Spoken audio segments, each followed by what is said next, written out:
Hello, hi. This is the first live stream on Mother Arenas. I'm Mother Baphomet Arenas, and I want to talk a little bit today about alchemy and reflections. So,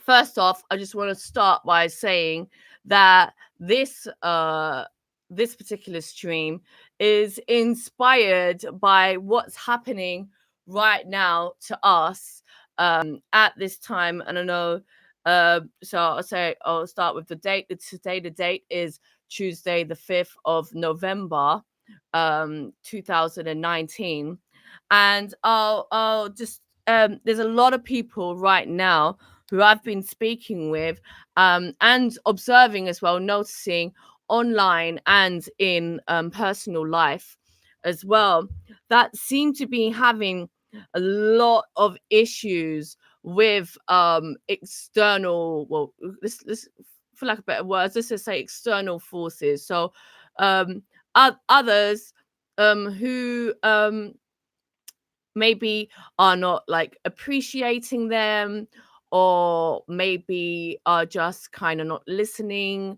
or they're just kind of like really ignorant to some things, and people are starting to feel like this heavy weight, this frustration, and yeah I mean, and they're dealing, and we say, yeah, dealing with it not very well. It seems that this particular weight that has come on to very many of us during this past Samhain is very heavy, and even the most awoken minds are struggling to remember that indeed everything that happens to us is our own reflection.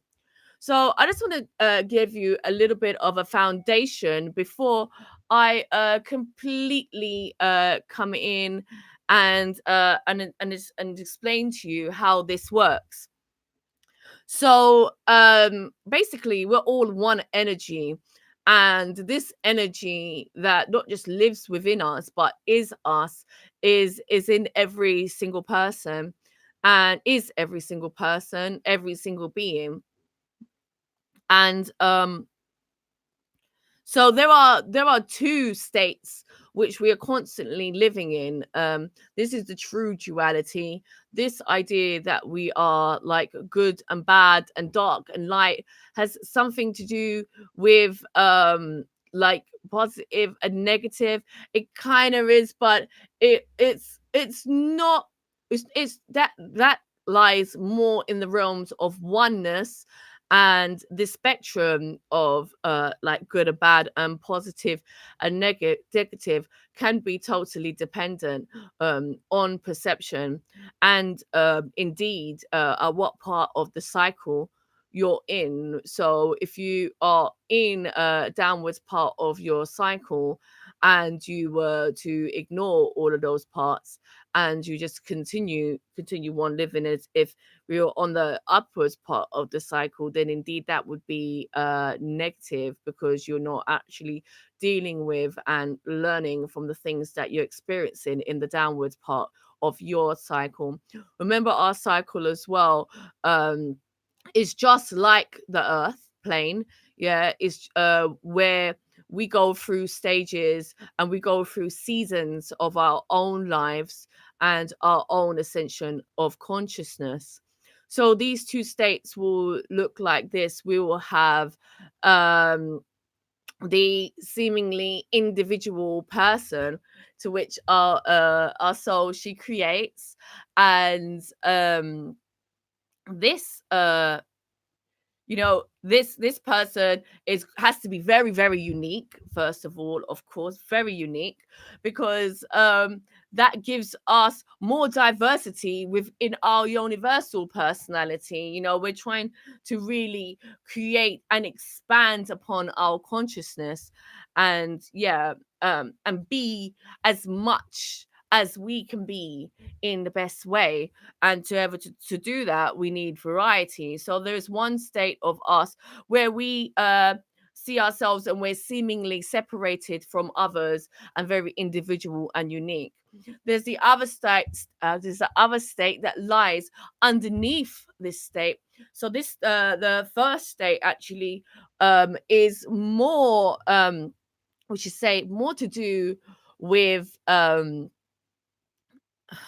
like the environment we're growing, who are our parents, our DNA, a lot of different physical attributes and events come together to bring us to who we are, included and most importantly the trauma and challenges that we've lived within our lives. Those are actually what build our character and build us up to be who we are.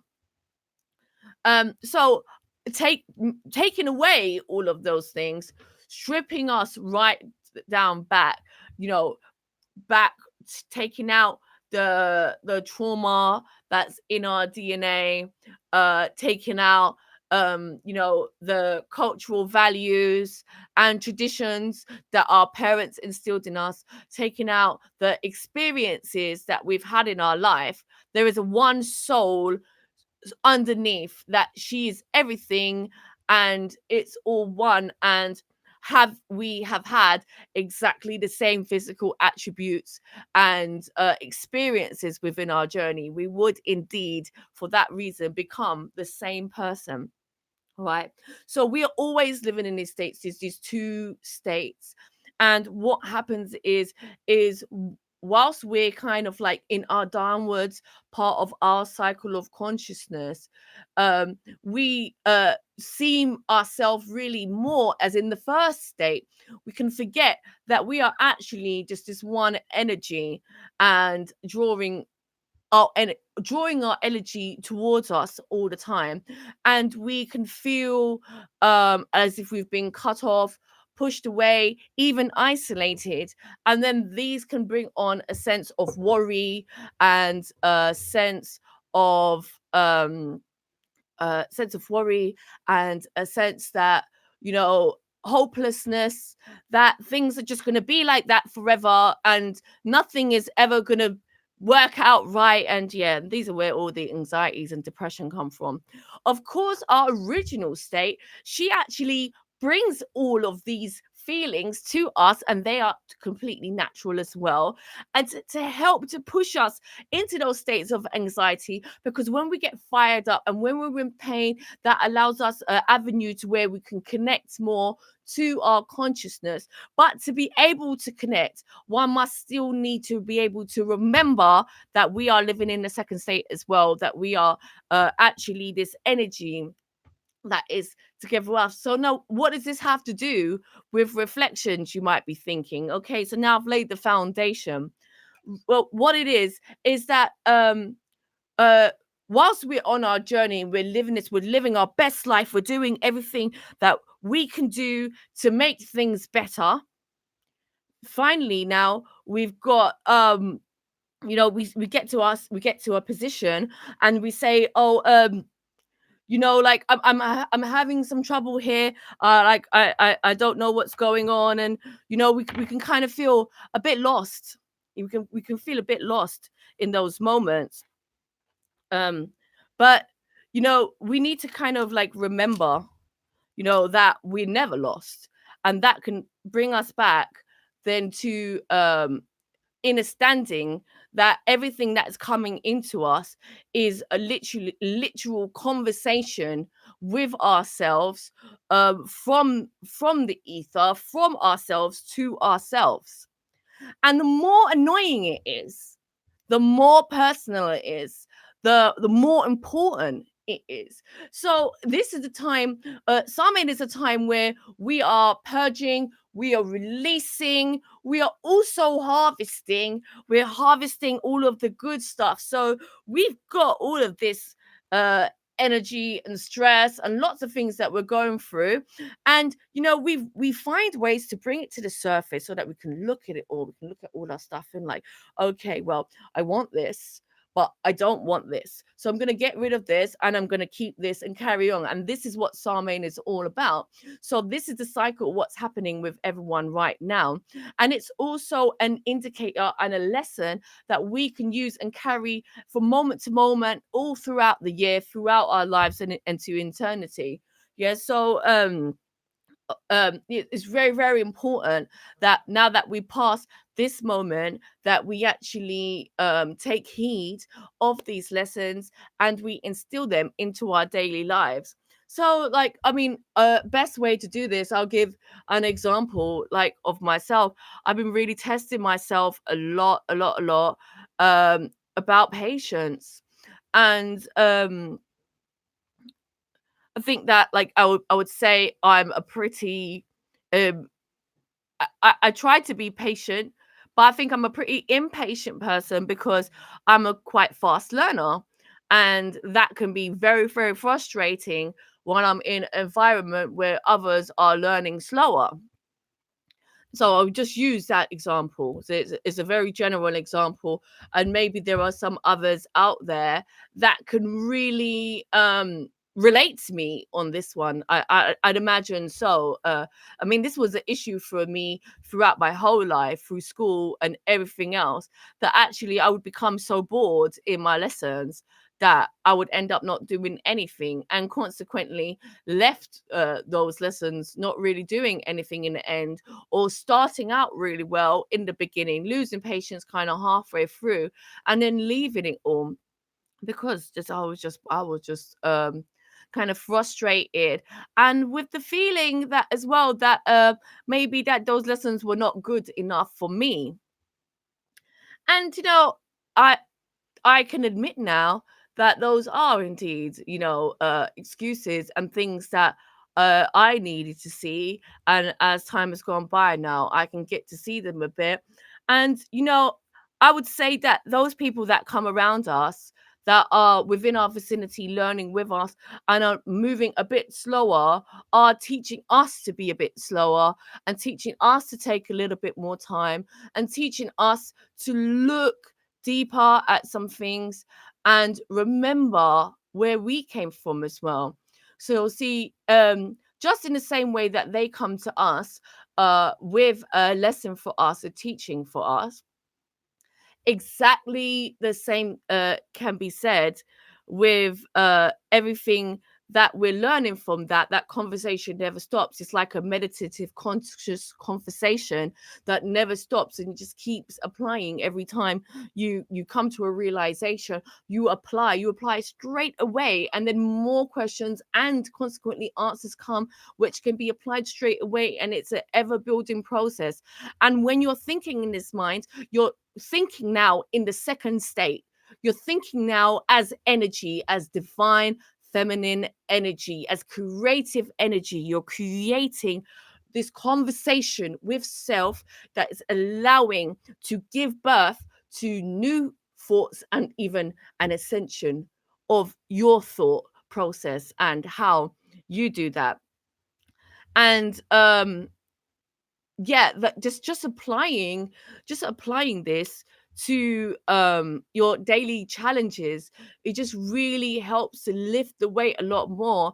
And mother goddess knows, um I have the days myself where I cannot remember that, and I'm just like, screw this, like, this is too hard. But somewhere in the back of my mind, I think I'm still remembering that, and I'm just telling myself, like, well, you're just letting off a little steam right now, and that's gonna help to release a bit of that tension and then come back. But you know, how do we release tension now becomes, the next important thing, because if we keep making a cycle where we allow to see ourselves and see that we're in need and see that there is a light at the end of the tunnel, but somehow we're still just going to moan all the way down the tunnel because we feel somehow this is letting off steam, we're not really truly using this moment to its full potential. Of course, The flip side of that is that we're always using every single moment to its full potential in that moment, because that moment is a learning process.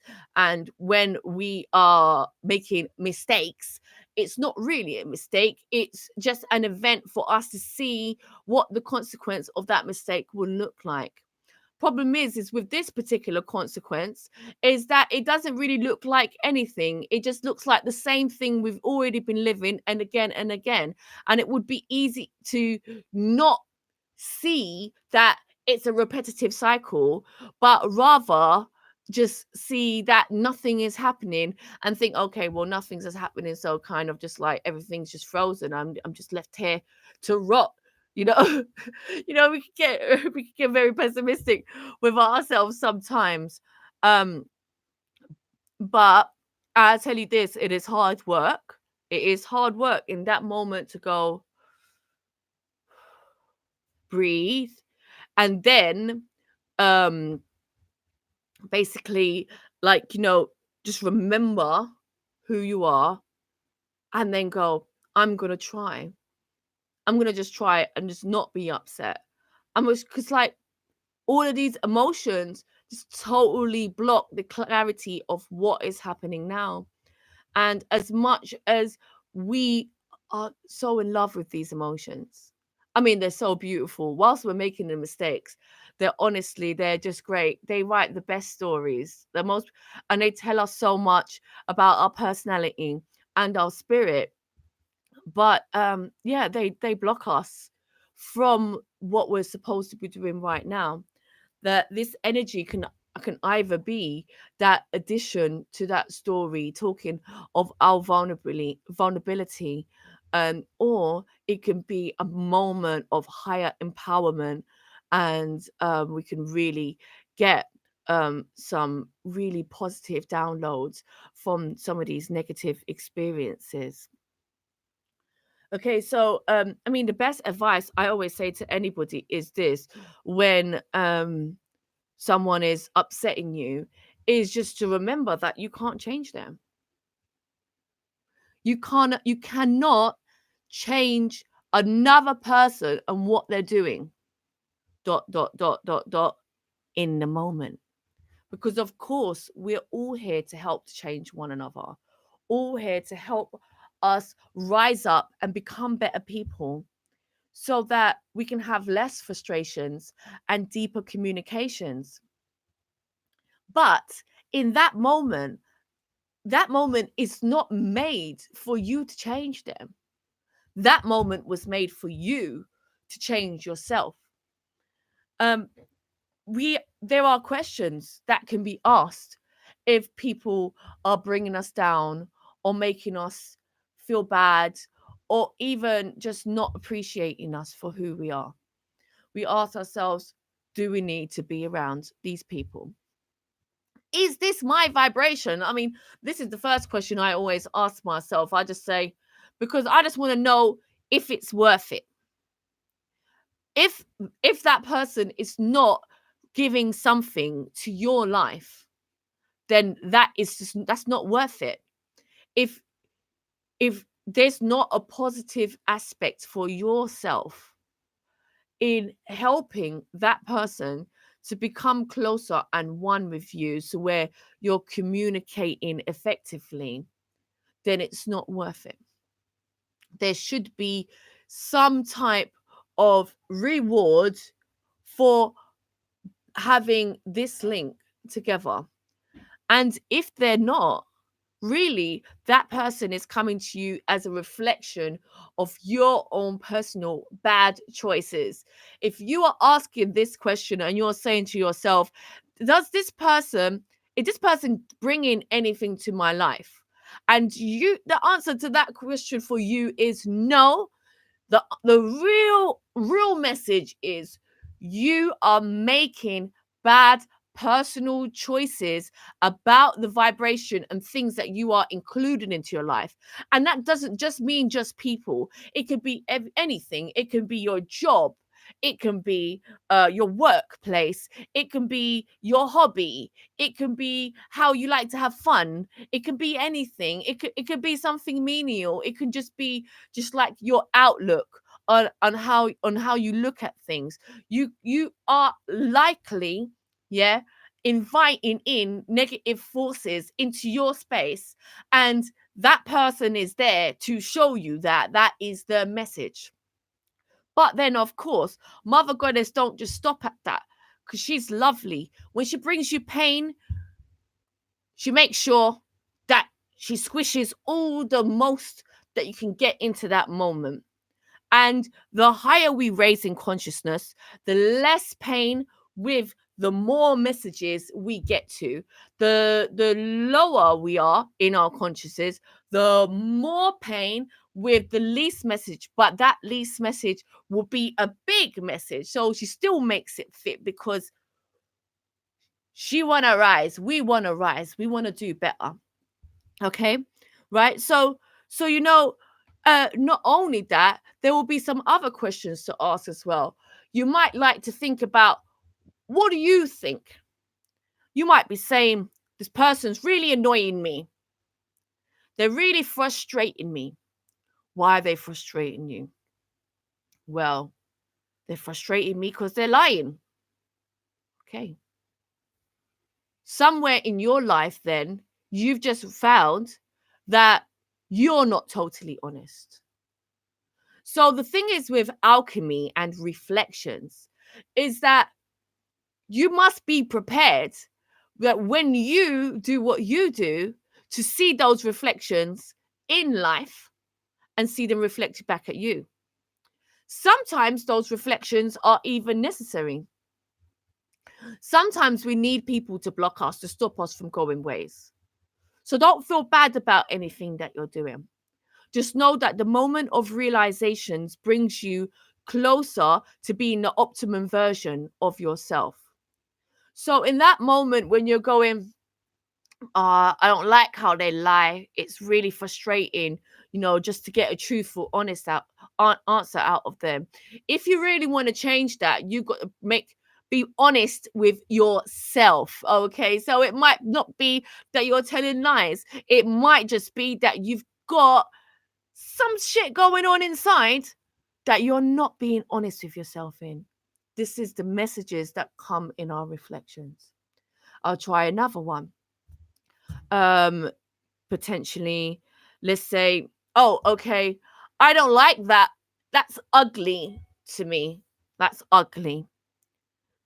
Well, that's your own negative self-image on self. What are you doing? Are you trying to cover yourself? Are you trying to be like someone else? Have you truly found yourself inside?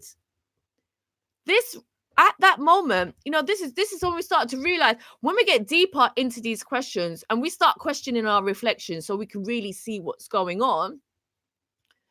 At that moment, it's suddenly not so annoying no more. All right. So I was annoyed because I didn't understand. Now I understand, or rather say understand. I'm not annoyed no more. Makes total sense. That's what happens. You explain. So a lot of the times there are things troubling us, and once we explain and we know the ins and outs, even if we can't change that thing because we know what it is, we say, okay, I can accept that. I'll accept that, and I'll go forth with that. That moment of acceptance is everything. So yeah, we're working heavily with these reflections now, and we're searching deep into ourselves, asking ourselves questions that are surface questions, like things in the physical, like, am I telling lies, or like, do I think that I'm ugly? And then we go to the lower, the deeper questions. That's just there, shows you that low doesn't mean a bad thing. Low in this scenario is deeper, which is much better, because we're getting to the source, the root of everything. The second way we're looking now deeper into it, we're saying, well, am I being honest with myself? And am I really truly being the me that I am? Am I loving my natural body? Am I loving my natural soul? Am I allowing myself to be the person that I am inside, or am I just trying to be someone else? So now the questions have got deeper. We've got to a state of what kind of vibration am I creating, what physical things that I'm doing, and where's the inner work that needs doing. By the time we've answered these questions, and we did that first part where we just left the other person really kind of like alone to it, we should start to see a lot of things changing. We actually probably going to see in that very moment um uh a form of alchemy that will affect them like telepathy, because the moment you acknowledge that that person is you, they become you, and you form an etheric connection between yourself and them, and the healing that you're doing on yourself begins to heal them as well. And you may find in this moment that some of those things are even changing in the moment. You might decide that that is not a vibration for you, and you think the right thing is to cut that off. And they may go away and they might start to cut off their negative vibrations as well, because you become connected to them. So, this is the alchemy of it all. You might find that you are coming to a state of oneness, and that they're coming to a state of oneness as well. They might not just be them, they might be your surroundings, or just people around you in general, all the new reflections that keep coming to you. You might find that that you're seeing less of people who don't understand and are ignorant to the things that happen, and you find more people that do more easier, and it's like, and less having to delete people from your life. Yeah so um yeah so I just wanted to just really just make this a quick one. Thank you everybody for listening. And so it's just to remember that all energy is one, and when we're learning from challenging forces, that is the optimum way of doing it. And just like anything, they say mastery is 10,000 hours. Don't expect to get it the first time. Expect to be frustrated and stuck, and it sucks, and people are not changing, and you're not seeing any of those things. That's kind of like what you can expect in the beginning, because that is the process. And the more and more and more we practice, the more it becomes part of our instinct, the more we can then let our subconscious soul and body be one and do what she needs to do, and then use the conscious mind to continue working on some next level stuff, continue working on that inner work and healing that self. Okay. So yeah, thank you very much. Thank you for watching. And please do remember to like this video. I want to see you giving this video a like, please, and leave a comment. People that comment, I will endeavor to reply to every single comment. And yeah, let's have a conversation about this. I want to hear about your reflections. I want to hear about what's happening for you right now. I want to hear about any troubles you might be going over in this past domain. I want to hear about what you're reaping, what you've reaped from your pain, and moving forward. Yeah, let's all live, learn, and love together. I'm Mother Baphomet Amun Renas.